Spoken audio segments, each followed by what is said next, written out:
யார் எதிர்த்திருப்பான்னு யார் எதிர்ப்பான்னு உங்களுக்கு தெரியும்.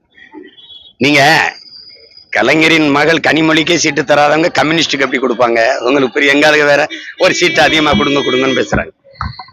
அவங்க ஒரு ஆளுமை உள்ள ஒரு பெண். அவங்க மாநில அரசியலுக்கு வரும்போது நாளைக்கு அவங்க தம்பி உதயநிதியை முன்னிறுத்துவது பெரிய இடையூறா இருக்கும்னு நினைப்பாங்க.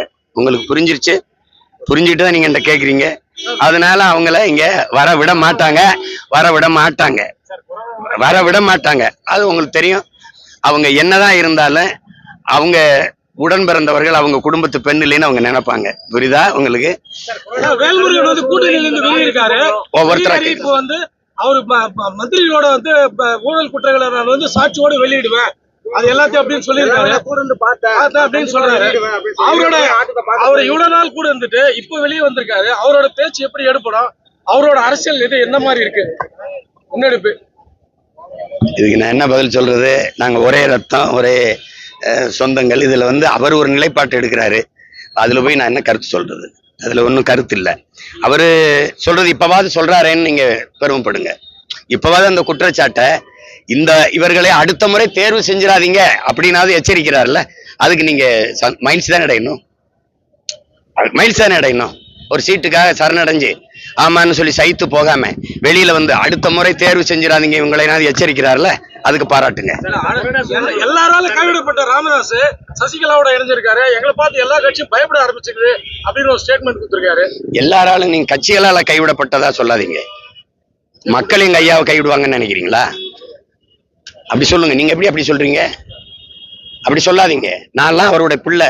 அவர் இல்லாம எனக்கு இந்த உணர்வு வந்திருக்கு, இவ்வளவு போராட்ட குணம் வந்திருக்கு. 85 வயசுல தமிழை தேடின்னு ஒருத்தன் நடப்பானா? தமிழ்நாட்டுல ஒரு தலைவர் இருக்கானா? சொல்லுங்க. எங்க ஐயா விட்டா யார் இருக்கானா? இந்த சமூக நீதினு பேச்சுக்கு எவனா இப்ப அவரை தாண்டி பேசுறதுக்கு ஆள் இருக்கானா? நான் இன்னைக்கு பேசுறேன்னா அவர் கத்து கொடுத்ததுதான். இந்த நாட்டுல என்ன உங்க ஐயா செஞ்சாரு? எங்க ஐயா ஆணமுத்து போட்ட பிச்சை 69 விழுக்காடு இடஒதுக்கீடு மண்டல கமிஷன்ல. எவன் பேசுற நீ? இந்த நாட்டுல வகுப்பாரி பிரதிநிதித்துவம் இன்னும் பேசிட்டு இருக்கிற ஒரு மகன் இருக்காருன்னா எங்க ஐயா தான். நீங்க என்னங்க கட்சி எப்படி பேசுறீங்க? கட்சி என்ன கட்சி? மக்கள் கைவிடுவாங்களா? அப்புறம் இருக்கு இல்ல அவருக்கு இல்லைன்னா பிள்ளை இருக்கல, அவர் கனவை நான் நிறைவேற்றுவேன். இன்னொரு பிள்ளை இருக்காருல்ல, செய்யறோம். என்னங்க நீங்க அப்ப முடியலன்னா மகன் செய்வன்ல. வேற எதுக்கு நான் அரசியலுக்கு வந்தேன்? எதுக்கு வந்தேன்னு சொல்லுங்க. எதுக்கு வந்தேன்? இப்ப என்ன எல்லாரும் கூப்பிட்டாங்க, நான் போகல. அப்ப நான் அவங்கள கைவிட்டேன்னு சொல்லுவாங்களா, இல்ல அவங்க என்னை கைவிட்டாங்கன்னு சொல்லுவீங்களா?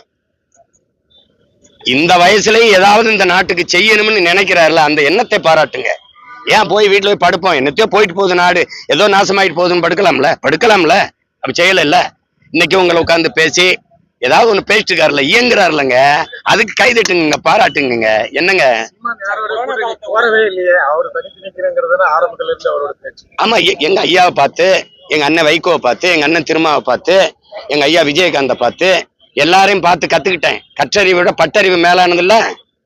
22 நாடுகளை எதிர்த்து சண்டை போடும்போது என் தலைவன் எந்த நாட்டிலையும் ராணுவ உதவி கேட்கல. தனியா ஒத்தையாளன்னு தான் சண்டான். அதை இப்போ சொல்றங்கள, மொத்த கட்சி கூட்டணிய ஒத்த கட்சி மோதி வெல்லும். புரியுது? காரணம் மொத்தத்துல வீரம் வேணும்னு சொல்லல மாடா.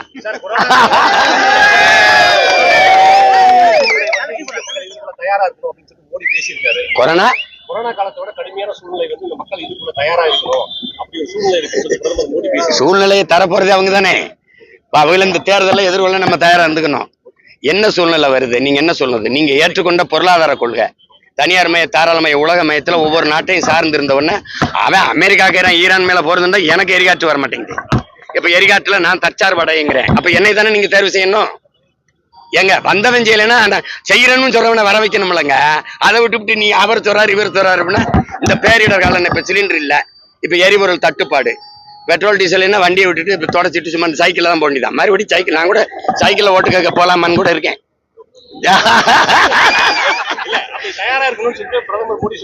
இருக்கும், தயாரா இருக்கும், ரொம்ப தயாரா இருக்கும்.